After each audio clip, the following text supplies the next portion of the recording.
ஆதியாகமம் 24ஆம் அதிகாரம். ஆபிரகாம் வயது சென்று முதிர்ந்தவனானான். கர்த்தர் ஆபிரகாமை சகல காரியங்களிலும் ஆசீர்வதித்து வந்தார். அப்பொழுது ஆபிரகாம் தன் வீட்டில் உள்ளவர்களில் வயதில் மூத்தவனும் தனக்கு உண்டான எல்லாவற்றிற்கும் அதிகாரியுமாகிய தன் ஊழியக்காரனை நோக்கி, நான் குடியிருக்கிற கானானியருடைய குமாரத்திகளில் நீ என் குமாரனுக்கு பெண் கொள்ளாமல் நீ என் தேசத்துக்கும் என் இனத்தாரிடத்துக்கும் போய் என் குமாரனாகிய ஈசாக்குக்கு பெண் கொள்வேன் என்று வானத்துக்கு தேவனும் பூமிக்கு தேவனுமாகிய கர்த்தர் பேரில் எனக்கு ஆணையிட்டு கொடுக்கும்படிக்கு நீ உன் கையை என் தொடையின் கீழ் வை என்றான். அதற்கு அந்த ஊழியக்காரன், அவ்விடத்து பெண் என் பின்னே இந்த தேசத்துக்கு வர மனதில்லாதிருந்தால் நீர் விட்டு வந்த தேசத்திற்குத்தானே உம்முடைய குமாரனை மறுபடியும் அழைத்து போக வேண்டுமோ என்று கேட்டான். அதற்கு ஆபிரகாம், நீ என் குமாரனை மறுபடியும் அங்கே அழைத்து கொண்டு போகாதபடிக்கு எச்சரிக்கையாயிரு. என்னை என் தகப்பனுடைய வீட்டிலும் என் இனத்தார் இருக்கிற தேசத்திலும் இருந்து அழைத்து வந்தவரும் உன் சந்ததிக்கு இந்த தேசத்தை தருவேன் என்று எனக்கு சொல்லி ஆணையிட்டவருமான வானத்துக்கு தேவனாகிய கர்த்தர் நீ அங்கே இருந்து என் குமாரனுக்கு ஒரு பெண்ணை கொண்டு வரும்படிக்கு தம்முடைய தூதனை உனக்கு முன்பாக அனுப்புவார். பெண் உன் பின்னே வர மனதில்லாதிருந்தாளே ஆகில் அப்பொழுது நீ இந்த என் ஆணைக்கு நீங்களாயிருப்பாய். அங்கே மாத்திரம் என் குமாரனை மறுபடியும் அழைத்து கொண்டு போக வேண்டாம் என்றான். அப்பொழுது அந்த ஊழியக்காரன் தன் கையை தன் எஜமானாகிய ஆபிரகாமுடைய தொடையின் கீழ் வைத்து இந்த காரியத்தை குறித்து அவனுக்கு ஆணையிட்டு கொடுத்தான். பின்பு அந்த ஊழியக்காரன் தன் எஜமானுடைய ஒட்டகங்களில் 10 ஒட்டகங்களை தன்னுடனே கொண்டு போனான். தன் எஜமானுடைய சகலவித உச்சிதமான பொருள்களும் அவன் கையில் இருந்தன. அவன் எழுந்து புறப்பட்டு போய் மெசபொத்தாமியாவிலே நாகோருடைய ஊரில் சேர்ந்து ஊருக்கு புறம்பே ஒரு தண்ணீர் துறவண்டையிலே தண்ணீர் மொள்ள ஸ்திரீகள் புறப்படுகிற சாயங்கால வேளையிலே ஒட்டகங்களை மடக்கி தனக்குள்ளே சொல்லிக் கொண்டது என்னவென்றால், என் எஜமானாகிய ஆபிரகாமுக்கு தேவனாய் இருக்கிற கர்த்தாவே, இன்றைக்கு நீர் எனக்கு காரியம் சித்திக்க பண்ணி என் எஜமானாகிய ஆபிரகாமுக்கு தயவு செய்தருளும். இதோ நான் இந்த தண்ணீர் துறவண்டையிலே நிற்கிறேன். இந்த ஊராருடைய பெண்கள் தண்ணீர் மொள்ள புறப்பட்டு வருவார்களே, நான் குடிக்க உன் குடத்தை சாய்க்க வேண்டும் என்று நான் சொல்லும் போது குடி என்றும் உன் வார்த்தை என்றும் சொல்லும் பெண் எவளோ அவளே நீர் உன்னுடைய ஊழியக்காரனாகிய ஈசாக்குக்கு நியமித்தவளாயிருக்கவும் என் எஜமானுக்கு அனுகிரகம் செய்தீர் என்று நான் அதனாலே அறியவும் செய்தருளும் என்றான். அவன் இப்படி சொல்லி முடிக்கும் முன்னே இதோ ஆபிரகாமுடைய சகோதரனாகிய நாகோரின் மனைவி மில்காளுடைய குமாரனாய் இருக்கிற பெத்துவேலுக்கு பிறந்த ரெபேக்காள் குடத்தை தோள் மேல் வைத்துக் கொண்டு புறப்பட்டு வந்தாள். அந்த பெண் மகா ரூபவதியும் புருஷனை அறியாத கன்னிகையுமாய் இருந்தாள். அவள் துறவில் இறங்கி தன் குடத்தை நிரப்பிக்கொண்டு ஏறி வந்தாள். அப்போது அந்த ஊழியக்காரன் அவளுக்கு எதிர்கொண்டோடி, உன் குடத்தில் இருக்கிற தண்ணீரில் கொஞ்சம் குடிக்க தர வேண்டும் என்றான். அதற்கு அவள், குடியும் என் ஆண்டவனே என்று சீக்கிரமாய் குடத்தை தன் கையில் இறக்கி கொண்டு அவனுக்கு குடிக்க கொடுத்தாள். கொடுத்த பின், உம்முடைய ஒட்டகங்களிலும் குடித்து தீர்ந்து அவைகளுக்கு என்று சொல்லி சீக்கிரமாய் தன் குடத்து தண்ணீரை தொட்டியிலே ஊற்றிவிட்டு இன்னும் மொண்டு வர துறவண்டையில் ஓடி அவனுடைய ஒட்டகங்களுக்கெல்லாம் மொண்டு வார்த்தாள். அந்த மனிதன் அவளை குறித்து ஆச்சரியப்பட்டு கர்த்தர் தன் பிரயாணத்தை வாய்க்க பண்ணினாரோ இல்லையோ என்று அறியும் பொருட்டு மௌனமாயிருந்தான்.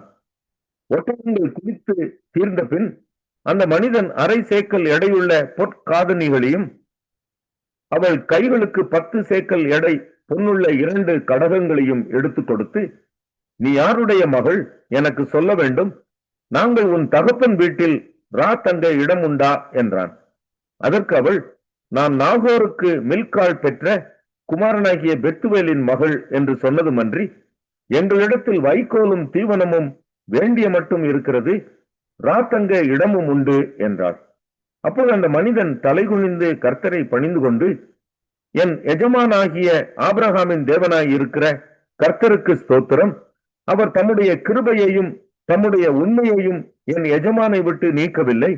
நான் பிரயாணம் பண்ணும் வருகையில் கர்த்தர் என் எஜமானுடைய சகோதரர் வீட்டுக்கு என்னை அழைத்துக் கொண்டு வந்தார் என்றான். அந்த பெண் ஓடி இந்த காரியங்களை தன் தாயின் வீட்டில் உள்ளவர்களுக்கு அறிவித்தாள். ரெபேக்காளுக்கு ஒரு சகோதரன் இருந்தான். அவனுக்கு லாபான் என்று பெயர்.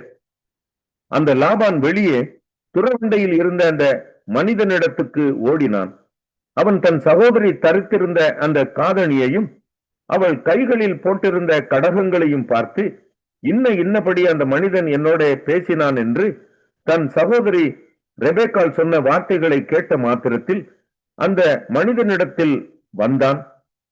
அவன் துறவு அருகே ஒட்டகங்கள் அண்டையில் நின்று கொண்டிருந்தான். அப்பொழுது அவன், கர்த்தரால் ஆசீர்வதிக்கப்பட்டவரே, உள்ளே வாரும், நீர் வெளியே நிற்பானேன், உமக்கு வீடும் ஒட்டகங்களுக்கு இடமும் ஆயத்தம் பண்ணி இருக்கிறேன் என்றான். அப்பொழுது அந்த மனிதன் வீட்டுக்கு போனான். லாபான் ஒட்டகங்களில் கட்டவிழ்த்து ஒட்டகங்களுக்கு வைக்கோலும் தீவனமும் போட்டு அவனும் அவனோட வந்தவர்களும் தங்கள் கால்களை கழுவிக்கொள்ள தண்ணீர் கொடுத்தான். பின்பு அவனுக்கு முன்பாக போஜனம் வைக்கப்பட்டது. அப்பொழுது அவன், நான் வந்த காரியத்தை சொல்லும் முன்னே புசிக்க மாட்டேன் என்றான். அதற்கு அவன், சொல்லும் என்றான். அப்பொழுது அவன், நான் ஆபிரகாமுடைய ஊழியக்காரன், கர்த்தர் என் எஜமானனை மிகவும் ஆசீர்வதித்திருக்கிறார், அவர் சீமானாய் இருக்கிறார். கர்த்தர் அவருக்கு ஆடு மாடுகளையும் வெள்ளியையும் பொன்னையும் வேலைக்காரரையும் வேலைக்காரிகளையும் ஒட்டகங்களையும் கழுதைகளையும் கொடுத்திருக்கிறார். என் எஜமானுடைய மனைவியாகிய சாராள் முதிர் வயதான போது என் எஜமானுக்கு ஒரு குமாரனை பெற்றாள். அவர் தமக்கு உண்டான யாவையும் அவனுக்கு கொடுத்திருக்கிறார். என் எஜமான் என்னை நோக்கி, நான் குடியிருக்கிற கானான் தேசத்தாருடைய குமாரத்திகளில் நீ என் குமாரனுக்கு பெண் கொள்ளாமல் நீ என் தகப்பன் வீட்டுக்கும் என் இனத்தாரிடத்துக்கும் போய் என் குமாரனுக்கு பெண் கொள்ள வேண்டும் என்று ஆணையிட்டு கொடுக்கும்படி சொன்னார். அப்பொழுது நான் என் எஜமானை நோக்கி, ஒருவேளை அந்த பெண் என் பின்னே வராதே போனாலோ என்று கேட்டதற்கு அவர், நான் வழிபடும் கர்த்தர் உன்னோட தம்முடைய தூதனை அனுப்பி உன் பிரயாணத்தை வாய்க்க பண்ணுவார். என் இனத்தாரிடத்திலும் என் தகப்பன் வீட்டிலும் நீ என் குமாரனுக்கு பெண் கொள்வாய். நீ என் இனத்தாரிடத்துக்கு போனால் என் ஆணைக்கு நீங்களாயிருப்பாய். அவர்கள் உனக்கு பெண் கொடாமற் போனாலும் நீ என் ஆணைக்கு நீங்களாயிருப்பாய் என்றார். அப்படியே நான் இன்று துறவண்டையிலே வந்து, என் எஜமானாகிய ஆபிரகாமின் தேவனாகிய கர்த்தரே, என் பிரயாணத்தை நீர் இப்பொழுது வாய்க்க பண்ணுவீரானால், இதோ நான் தண்ணீர் துறவண்டையிலே நிற்கிறேன். தண்ணீர் மொள்ள வரப்போகிற கன்னிகையை நான் நோக்கி, உன் குடத்தில் இருக்கிற தண்ணீரில் கொஞ்சம் எனக்கு குடிக்க தர வேண்டும் என்று கேட்கும்போது, நீ குடி என்றும் உன் ஒட்டகங்களுக்கும் என்றும் சொல்லும் பெண்ணே, கர்த்தர் என் எஜமானுடைய குமாரனுக்கு நியமித்த ஸ்திரீயாக வேண்டும் என்றேன். நான் இதை என் இருதயத்திலே சொல்லி முடிக்கும் முன்னே, இதோ ரெபேக்காள் தன் குடத்தை தோள் மேல் வைத்துக் கொண்டு புறப்பட்டு வந்து துறவில் இறங்கி போய் தண்ணீர் மொண்டாள். அப்பொழுது நான், எனக்கு குடிக்க தர வேண்டும் என்றேன். அவள் சீக்கிரமாய் தன் தோள் மேல் இருந்த குடத்தை இறக்கி, குடியும், உம்முடைய ஒட்டகங்களுக்கும் வார்ப்பேன் என்றாள். நான் குடித்தேன், ஒட்டகங்களுக்கும் வார்த்தாள். அப்பொழுது, நீ யாருடைய மகள் என்று அவளை கேட்டேன். அதற்கு அவள், நான் மில்காள் நாகோருக்கு பெற்ற குமாரனாகிய பெத்துவேலின் மகள் என்றாள். அப்பொழுது அவளுக்கு காதணியையும் அவள் கைகளிலே கடகங்களையும் போட்டு தலை குனிந்து கர்த்தரை பணிந்து கொண்டு, நான் என் எஜமானுடைய சகோதரன் குமாரத்தியை அவர் குமாரனுக்கு கொள்ள என்னை நேர்வழியாய் நடத்தி வந்த என் எஜமானாகிய ஆபிரகாமின் தேவனாயிருக்கிற கர்த்தரை ஸ்தோத்தரித்தேன். இப்பொழுதும் நீங்களும் என் எஜமானுக்கு தயையும் உண்மையும் உடையவர்களாய் நடக்க மனதுள்ளவர்களானால் எனக்கு சொல்லுங்கள், இல்லை என்றால் அதையும் எனக்கு சொல்லுங்கள். அப்பொழுது நான் வலது புறத்தை ஆகிலும் இடது புறத்தை ஆகிலும் நோக்கி போவேன் என்றான். அப்பொழுது லாபானும் பெத்துவேலும் பிரதியுத்தரமாக, இந்த காரியம் கர்த்தரால் வந்தது, உமக்கு நாங்கள் நலம் போலம் ஒன்றும் சொல்லக்கூடாது. இதோ ரெபேக்காள் உமக்கு முன்பாக இருக்கிறாள். கர்த்தர் சொன்னபடியே அவள் உமது எஜமானுடைய குமாரனுக்கு மனைவியாகும்படிக்கு அவளை அழைத்துக் கொண்டு போம் என்றார்கள். ஆபிரகாமின் ஊழியக்காரன் அவர்கள் வார்த்தைகளை கேட்டபோது தரை மட்டும் குனிந்து கர்த்தரை பணிந்து கொண்டான். பின்பு அந்த ஊழியக்காரன் வெள்ளி உடைமைகளையும் பொன்னுடைமைகளையும் வஸ்திரங்களையும் எடுத்து ரெபெக்காளுக்கு கொடுத்ததுமன்றி அவளுடைய சகோதரனுக்கும் தாய்க்கும் சில உச்சிதங்களையும் கொடுத்தான். பின்பு அவனும் அவனோடு இருந்த மனிதரும் புசித்து குடித்து ராத்தங்கினார்கள். காலையிலே எழுந்திருந்து அவன், என் எஜமானிடத்துக்கு என்னை அனுப்பிவிடுங்கள் என்றான். அப்பொழுது அவள் சகோதரனும் அவள் தாயும், 10 நாளாகிலும் எங்களோடு இருக்கட்டும், பிற்பாடு போகலாம் என்றார்கள். அதற்கு அவன், கர்த்தர் என் பிரயாணத்தை வாய்க்க பண்ணியிருக்க நீங்கள் எனக்கு தடை செய்யாதிருங்கள், நான் என் எஜமானிடத்துக்கு போக என்னை அனுப்பிவிட வேண்டும் என்றான்.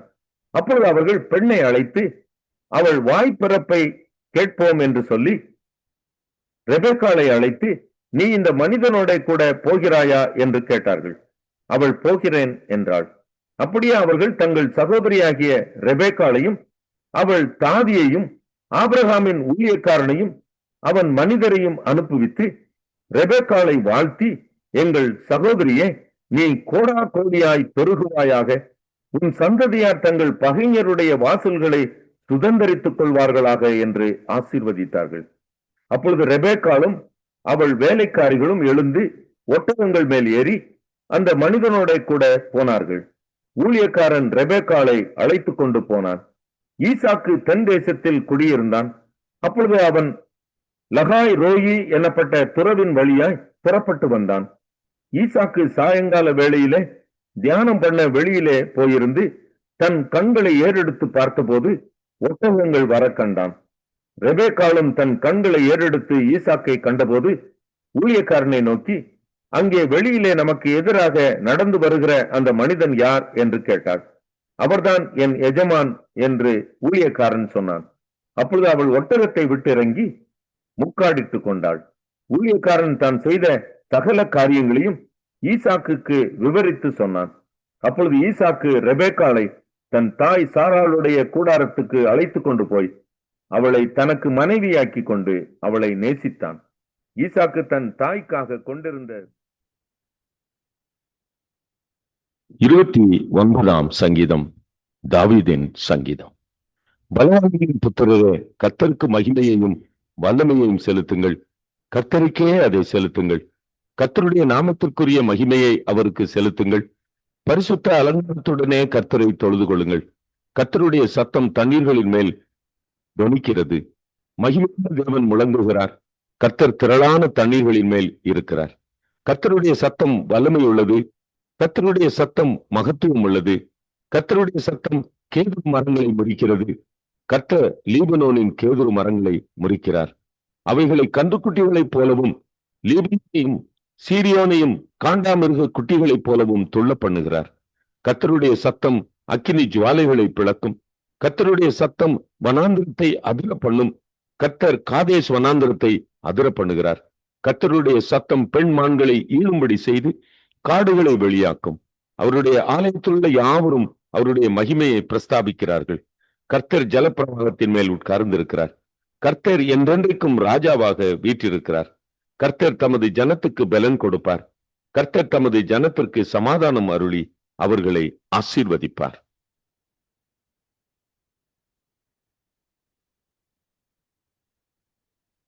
முப்பதாம் சங்கீதம். கிரக பிரதிஷ்டையின் பாட்டாகிய தாவீதின் சங்கீதம். கர்த்தாவே, என் சத்துருக்கள் என்னை மேற்கொண்டு மகிழ ஒட்டாமல் நீர் என்னை கை தூக்கி எடுத்தபடியினால் நான் உம்மை போற்றுவேன். என் தேவனாகிய கர்த்தாவே, உம்மை நோக்கி கூப்பிட்டேன், நீர் என்னை குணமாக்கினீர். கர்த்தாவே, நீர் என் ஆத்மாவை பாதாளத்திலிருந்து ஏற பண்ணி நான் குழியில் இறங்காதபடி என்னை உயிரோடு காத்தேர். கர்த்தருடைய பரிசுத்தவான்களே, அவரை கீர்த்தனம் பண்ணி அவருடைய பரிசுத்தத்தின் நினைவு கூறுதலை கொண்டாடுங்கள். அவருடைய கோபம் ஒரு நிமிஷம், அவருடைய தயவோ நீடிய வாழ்வு. சாயங்காலத்தில் அழுகை தங்கும், விடியற்காலத்திலே களிப்புண்டாகும். நான் ஒரு காலம் அசைக்கப்படுவதில்லை என்று என் வாழ்விலே சொன்னேன். கர்த்தாவே, உம்முடைய தயவினால் நீர் என்னை பர்வதத்தை திடமாய் நிற்க பண்ணி இருந்தீர். உமது முகத்தை நீர் மறைத்து கொண்ட போதோ நான் கலங்கினவனானேன். நான் குழியில் இறங்குகையில் என் இரத்தத்தால் என்ன லாபம் உண்டு? புழுதி உம்மை துதித்து உமது சத்தியத்தை அறிவிக்குமோ? கர்த்தாவே, நீர் எனக்கு செவி கொடுத்து என் மேல் இரக்கமாயிரும். கர்த்தாவே, நீர் எனக்கு சகாயராயிரும் என்று சொல்லி, கர்த்தாவே, உம்மை நோக்கி கூப்பிட்டேன். கர்த்தரை நோக்கி கெஞ்சினேன். என் புலம்பலை ஆனந்த களிப்பாக மாற பண்ணினீர். என் மகிமை அமர்ந்திராமல் உம்மை கீர்த்தனம் பண்ணும்படியாக நீர் என்னை இரட்டை களைந்து போட்டு மகிழ்ச்சி என்னும் கட்டினால் என்னை இடை கட்டினீர். என் தேவனாகிய கர்த்தாவே, உம்மை என்றென்றைக்கும் துதிப்பேன்.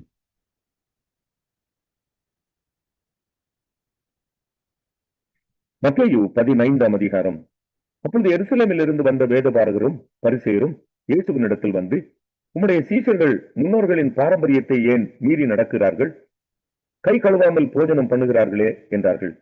அவர்களுக்கு அவர் பிரதியுத்தரமாக, நீங்கள் உங்கள் பாரம்பரியத்தினாலே தேவனுடைய கற்பனையை ஏன் மீறி நடக்கிறீர்கள்? உன் தகப்பனையும் உன் தாயையும் கனம் பண்ணுவாயாக என்றும், தகப்பனையாவது தாயையாவது நிந்திக்கிறவன் கொல்லப்பட வேண்டும் என்றும் தேவன் கற்பித்திருக்கிறாரே. நீங்களோ எவனாகிலும் தகப்பனையாவது தாயையாவது நோக்கி, உனக்கு நான் செய்யத்தக்க உதவி எது உண்டோ அதை காணிக்கையாக கொடுக்கிறேன் என்று சொல்லி, தன் தகப்பனையாவது தன் தாயையாவது கனம் பண்ணாமற் போனாலும் அவனுடைய கடமை தீர்ந்ததென்று போதித்து, உங்கள் பாரம்பரியத்தினாலே தேவனுடைய கற்பனையை அவமாக்கி வருகிறீர்கள். மாயக்காரரே, உங்களை குறித்து இந்த ஜனங்கள் தங்கள் வாயினால் என்னிடத்தில் சேர்ந்து தங்கள் உதடுகளினால் என்னை கனம் பண்ணுகிறார்கள், அவர்கள் இருதயமோ எனக்கு தூரமாய் விலகி இருக்கிறது.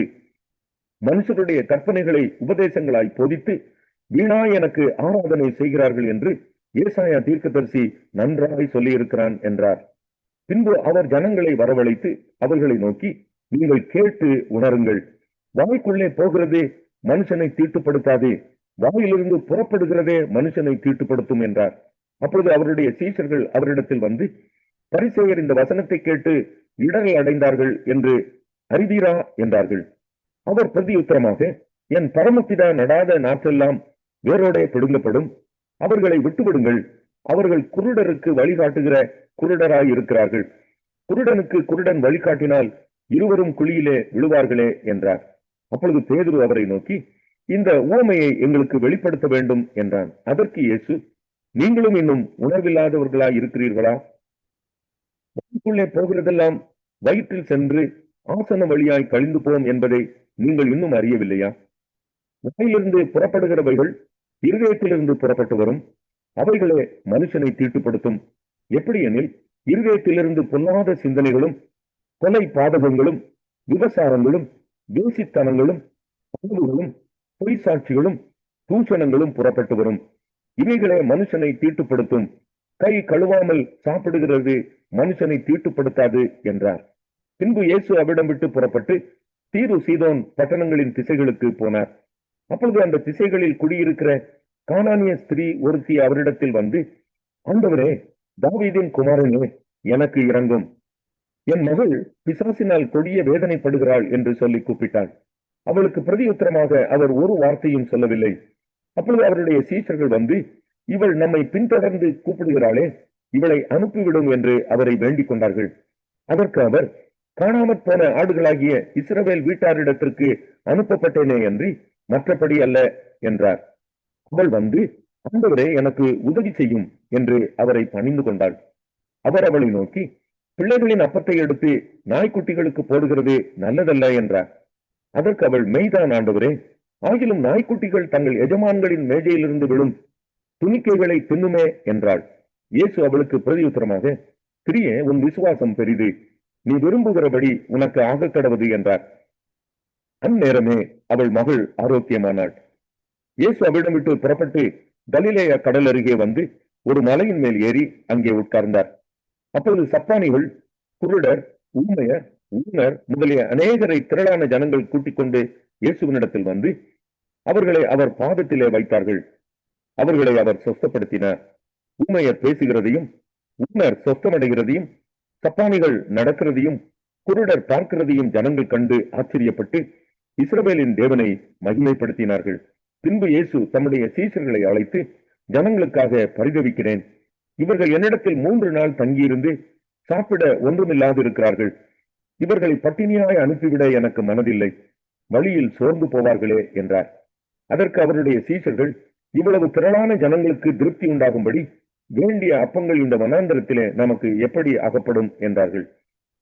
அதற்கு இயேசு, உங்களிடத்தில் எத்தனை அப்பங்கள் உண்டு என்று கேட்டார். அவர்கள் 7 அப்பங்களும் சில சிறு மீன்களும் உண்டு என்றார்கள். அப்பொழுது அவர் ஜனங்களை தரையில் பந்தி இருக்க கட்டளையிட்டு அந்த 7 அப்பங்களையும் அந்த மீன்களையும் எடுத்து ஸ்தோத்திரம் பண்ணி பிட்டு தம்முடைய சீஷர்களிடத்தில் கொடுத்தார். சீஷர்கள் ஜனங்களுக்கு பரிமாறினார்கள். எல்லாரும் சாப்பிட்டு திருப்தி அடைந்தார்கள். மீதியான துணிக்கைகளை 7 கூடை நிறைய எடுத்தார்கள். ஸ்திரீகளும் பிள்ளைகளும் தவிர சாப்பிட்ட புருஷர் 4000 பேராய் இருந்தார்கள். அவர் ஜனங்களை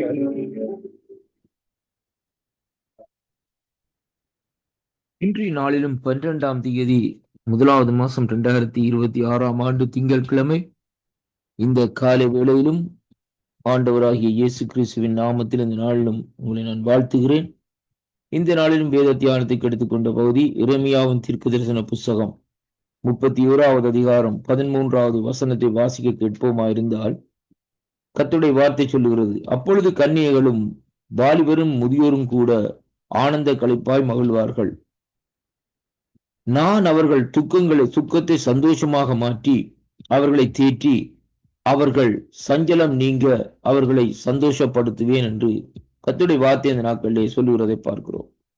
அன்பு பிள்ளைகளே, ஆண்டவர் இந்த நாட்களிலே நமக்கு சொல்லுகிற காரியம், நான் அவர்கள் துக்கத்தை சந்தோஷமாக மாற்றி அவர்களை தேற்றி அவர்கள் சஞ்சலம் நீங்க அவர்களை அங்கே சந்தோஷப்படுத்துவேன் என்று 4 காரியங்களை இந்த நாட்களில் இங்கே சொல்லப்படுகிறதை பார்க்கிறோம். அருமையான கர்த்தருடைய பிள்ளைகளே, இன்றைய நாட்களிலும் தேவன் நம்முடைய வாழ்க்கையிலே இருக்கிற துக்கங்கள் எல்லாவற்றையும் சந்தோஷமாக இந்த நாட்களிலே நிரப்புவார். அது மட்டுமல்ல, அங்கே அவர் நம்மை தேற்றுகிறது மட்டுமல்ல, சஞ்சலங்களை நீக்கி சந்தோஷமாய் இந்த நாட்களிலே மறுபடியுமாய் தேவன் இந்த நாட்களில் நம்மை நடத்துகிற தேவனாய் இருக்கிறதை இங்கே காணக்கூடியதாக இருக்கிறது. எரேமியா தீர்க்கதரிசியின் புஸ்தகத்திலே இங்கே சொல்லப்படுகிற காரியம் என்னவென்றால், அந்த காலகட்டத்திலே பாருங்கள், இஸ்ரவேல் வம்சங்கள் எல்லார் தேவனாய் இருப்பேன், அவர்களின் ஜனமாய் இருப்பார்கள் என்று கர்த்தர் இந்த நாட்களிலே சொல்லுகிறதை பார்க்கிறோம். தன்னுடைய ஜனங்களுக்காக இந்த நாட்களிலே தேவன் இறங்குகிற தேவனாய் இந்த நாட்களிலே இருக்கிறார் என்பதைத்தான் இந்த வார்த்தை ஊடாக இன்றைக்கு நாங்கள் காணக்கூடியதாக இருக்கிறது. அருமை பிள்ளைகளே, அந்த வார்த்தையின்படி இன்றைக்கு நாங்கள் பார்க்கிற வேளையிலே தேவன் இந்த நாட்களிலே தன்னுடைய ஜனங்களை சேர்த்து இந்த நாட்களிலே அவர்களை இந்த நாட்களிலே அங்கே சந்தோஷமும் மகிழ்ச்சியையும் இந்த நாட்களிலே உண்டாக்கும்படியாக தேவன் கிருபை செய்வார் என்பதைத்தான் இந்த வார்த்தையிலே நாங்கள் பார்க்கக்கூடியதாக இருக்கிறது. அருமை பிள்ளைகளே, நம்முடைய தேவன் தன்னுடைய ஜனங்களை நினைவு கூறுகிற தேவனாய் இந்த நாட்களிலே இருக்கிறார்.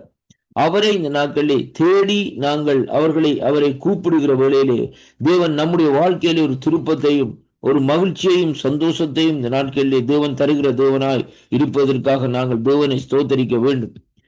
அருமையான அன்பு பிள்ளைகளை, இன்றைக்கு அநேகருடைய வாழ்க்கையை எடுத்து பாருங்கள்.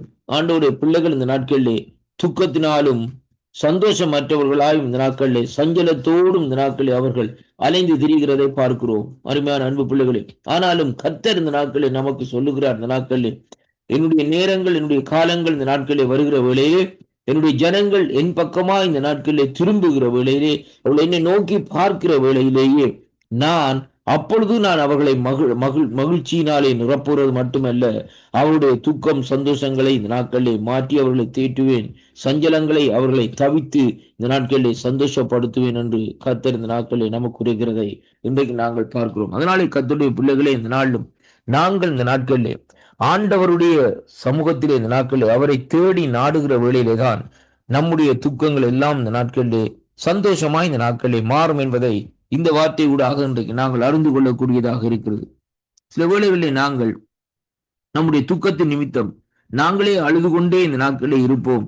ஆனால் ஆண்டவரை தேடுவதற்கு இந்த நாட்களிலே எந்த விதமான காரியம் இல்லாதபடி தடைகளோடு இந்த நாட்களிலே இருக்கிறதை பார்க்கிறோம். அதை குறித்துதான் இந்த வார்த்தை இந்த நாட்களிலே சொல்லுகிறது. நம்முடைய துக்கங்கள் சந்தோஷங்கள் மாற வேண்டுமா இருந்தால் நாங்கள் அவரிடத்திலே நாங்கள் இந்த நாட்களிலே அவர் அண்டையிலே வர வேண்டும். அப்பொழுதுதான் இந்த நாட்களிலே தேவன் இந்த நாட்களில் இந்த காரியத்தை செய்வார். ஏனென்றால் ஒரு மனுஷனுக்கு சந்தோஷத்தை கொடுக்கிறதோ அல்லது மனுஷனுடைய துக்கங்களை இந்த நாட்களில் சஞ்சலங்களை நீக்குவதோ இன்னொரு மனுஷனாலே இந்த நாட்களில் கூடாத காரியமாக இந்த நாட்களில் இருக்கிறது. அந்த காரியத்தை செய்வதற்கு மனுஷர்கள் இந்த நாட்களில் தகுதியற்றவர்கள். ஆனாலும் கர்த்தர் ஒருவரே அந்த காரியத்தை செய்து முடிக்கிறதற்கு தகுதி உள்ளவராய் இருக்கிறார். அதனாலே நம்முடைய பிரச்சனைகள், நம்முடைய நெருக்கங்கள் வருகிற வேளையிலே அவருடைய பாத தண்டையிலே நாங்கள் போய் இந்த நாட்களிலே அங்கே அமர்ந்திருப்போம்.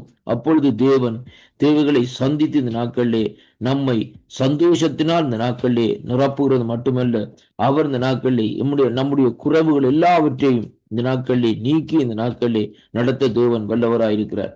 இந்த வாக்குத்தத்தம் இன்றைய நாளிலும் உங்களுக்கு ஒரு ஆசீர்வாதமாய் இருக்கும் என்று நான் விசுவாசிக்கின்றேன். வாக்குத்தத்தங்களை விசுவாசிக்கிற நீங்கள் இந்த நாட்களில் தேவன் அண்டையிலே வரும்படியாகவும் தேவனுடைய சமூகத்தை தேடி இருக்கிறவர்களாம் இந்த நாட்களில் அவரை நாடுங்கள், அவரை தேடுங்கள், மனுஷனை அல்ல. இந்த நாட்களில் மனுஷன் நம்முடைய துக்கத்தையோ நம்முடைய காரியங்களையோ இந்த நாட்களிலே அவன் இந்த நாட்களில் ஒரு சமாதானத்தை இந்த நாட்களிலே தர முடியாது. ஆனால் நாங்கள் கத்தரை தேடுகிற வழியிலே அவருடைய ஆவியானவர் நம்மை சந்தோஷத்தினாலும் மகிழ்ச்சியினாலும் நிரப்பி நம்முடைய சஞ்சலங்கள், தவிப்புகள் இந்த நாட்களில் எல்லாவற்றையும் நீக்கி இந்த நாட்களிலே நடத்த வல்லவராயிருக்கிறார். கர்த்தர் தாமே உங்களை ஆசீர்வதிப்பாராக என்று ஆண்டவராய் இயேசு கிறிஸ்துவின் நாமத்திலே